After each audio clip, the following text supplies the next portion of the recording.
திருமந்திரம் பாடல் 61. பரனாய் பராபரம் காட்டி உலகில் தரனாய் சிவதன்மம் தானே சொல் காலத்து அரணாய் அமரர்கள் அர்ச்சிக்கும் நந்தி உரனாகி ஆகமம் ஓங்கி நின்றானே. பாடல் விளக்கம். பரனாய் அதாவது இறைத்தன்மையாய், பராபரம் காட்டி உலகில் இறைத்தன்மையே தன்னைத்தானே இந்த உலகத்துல வெளிக்காட்டுது அப்படின்றது.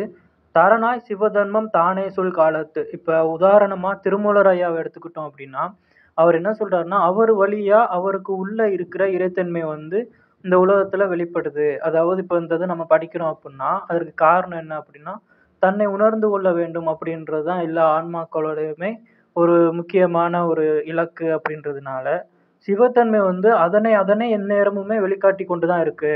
அத நம்ம எப்பவே நம்ம அத அடைய முயற்சி பண்ணணும் அப்புட்ன்னா, தானே சொல் காலத்து. அதற்கு குறிப்பிட்ட காலம், நேரம் வரும் அப்படின்ட்டுலாம் இல்லாம, நம்மளால எப்பல்லாம் முடியுதோ அந்த நேரத்துல அந்த இறைத்தன்மையை அடைய முயற்சிக்க வேண்டும் அப்படின்றது 2வது வரி. அரணாய் அமரர்கள் அர்ச்சிக்கும் நந்தி உரனாகி ஆகமம் ஓங்கி நின்றானே. இந்த நந்தி அப்படின்ற ஒரு வார்த்தை இந்த இடத்துல குருவா இருக்கலாம்.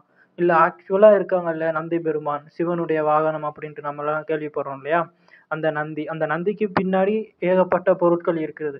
அதாவது சிவத்தன்மை, அதாவது நம்ம ஒரு மாடு அப்படின்றது நந்தி அப்படின்னு பார்த்திருப்போம். அது சிவனுடைய வாகனம், அவரை தாங்கி செல்லக்கூடியது அப்படின்ட்டு. ஆனா உண்மை என்ன அப்படின்னா, சிவத்தன்மை எல்லாருக்குள்ளயும் இருக்கு. அந்த தன்மையை எல்லாருமே தாங்கிக்கிட்டு தான் இருக்கோம். அப்படி பார்த்தா எல்லாருமே நந்தி தான்.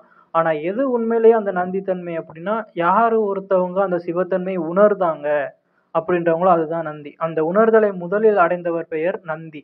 அவர் எப்படி இருக்காருன்னா, உரனாகிய ஆகமம், ஆகமங்கள் எல்லாமே தெரிந்த ஒரு நபரா இருக்காரு அப்படின்றது தான் இதோட விளக்கம்.